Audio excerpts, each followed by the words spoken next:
Halo sahabat Serangkai Tionghoa, bersama Bareng Kode dan kawan-kawan pencinta bangunan kolonial. Kali ini kita melakukan kopi darat ketiga dengan tujuan menjelajahi kota Sukabumi. Sebelum pukul 6 pagi, kami sudah naik kereta komuter lain menuju stasiun Bogor sebagai titik kumpul awal sebelum kita lanjut ke kota Sukabumi naik kereta api. Nah, inilah kereta api Pangrango yang kami booking sebelumnya menggunakan aplikasi KAI Akses seperti yang ada di layar ini.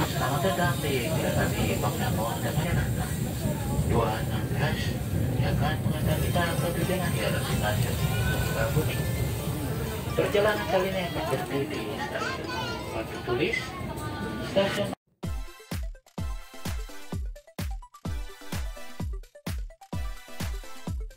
Dengan tarif Rp45.000 sekali jalan untuk kelas ekonomi dan Rp90.000 untuk pulang pergi serta Rp80.000 untuk kelas eksekutif, berangkat dari stasiun Bogor pukul 8.30 dengan perkiraan tiba pukul 10.34.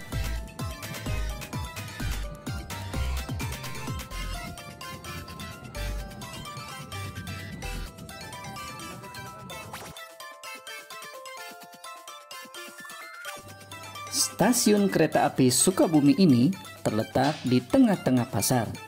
Jadi ketika kita keluar, maka suasana pasar ramai menyambut kita. Sebelum kita lanjut, bantu subscribe channel Serangkai Tionghoa ini dulu ya.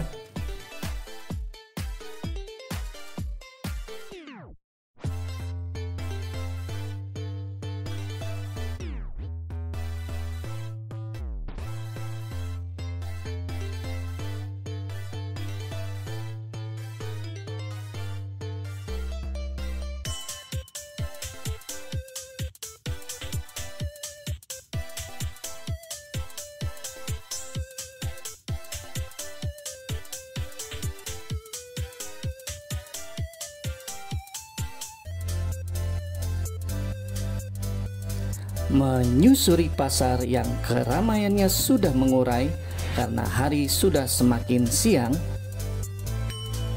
kami beramai-ramai berjalan kaki menuju tujuan pertama, yaitu kantor pos Sukabumi.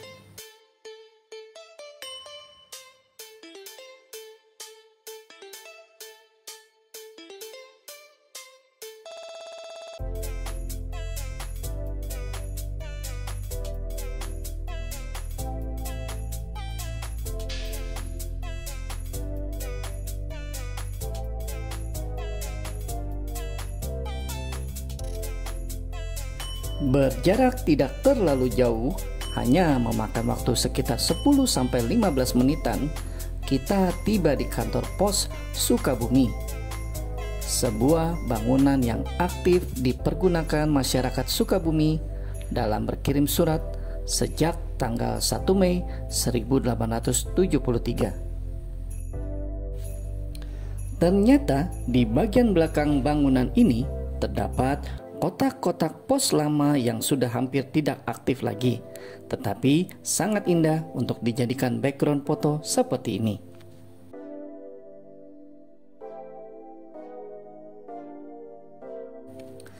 Tujuan berikutnya adalah Gedung Juang 45 yang berjarak sekitar 7-10 menit berjalan kaki melewati alun-alun.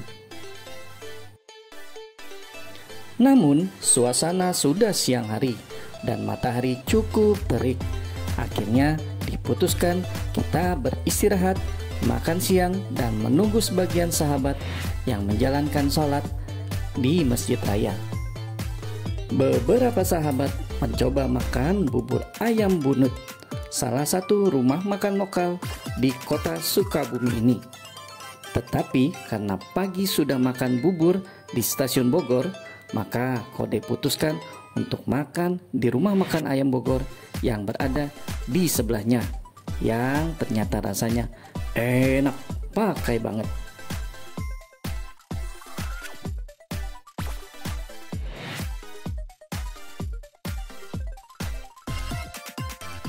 Setelah makan, kami lalu menuju Masjid Agung Sukabumi yang terletak di area alun-alun kota Sukabumi ini.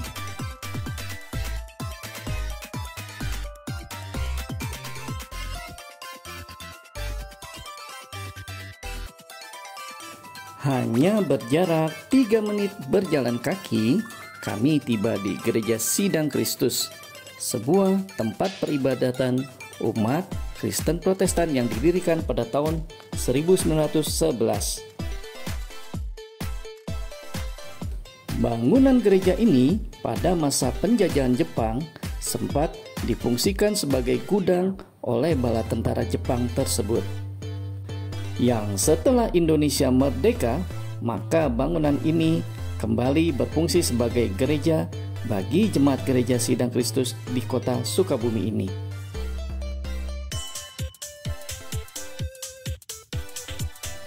Ini adalah Gedung Juang 45 yang menjadi tujuan kelima. Memakan waktu 10 menit berjalan kaki, maka kami tiba di Gedung Juang 45 ini. Gedung yang terletak di Jalan Veteran 1 nomor 2 ini sebelum mengalami renovasi seperti sekarang dibangun oleh arsitektur bernama A.F.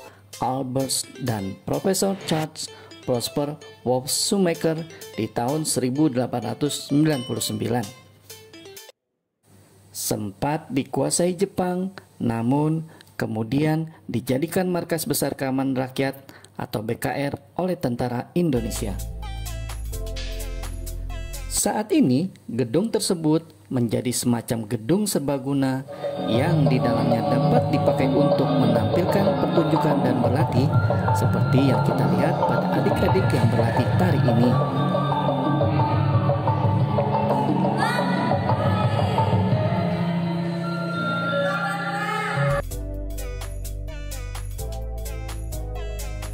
Keluar dari Gedung Juang, kami menuju Lampion, sebuah tempat penjualan oleh-oleh mochi kekinian yang ada di Sukabumi.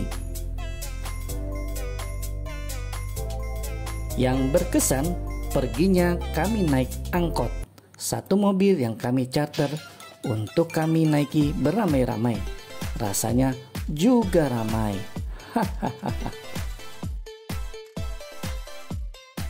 Kami pun sempat singgah di salah satu bangunan Belanda ini, yaitu Wisma Wisnuwardani.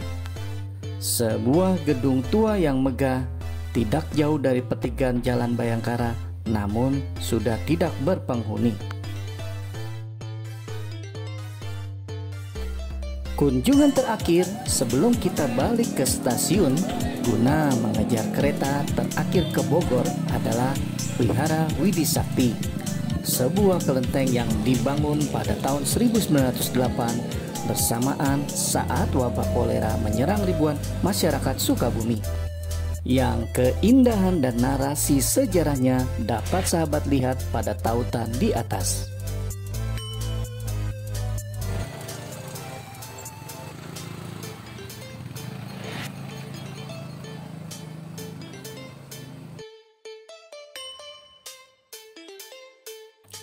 Hari semakin senja, langit pun tampak berawan.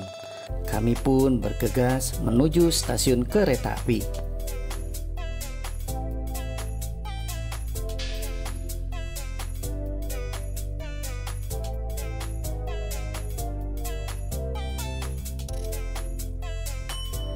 Rencana tambahan untuk mengunjungi Museum Tionghoa Baru di Sukabumi yang letaknya tidak jauh, akhirnya kami urungkan. Mungkin bisa pada kunjungan berikutnya.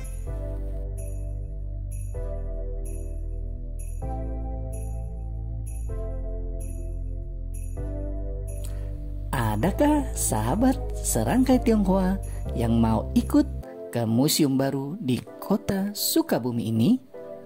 Naik kereta api pada perjalanan berikutnya.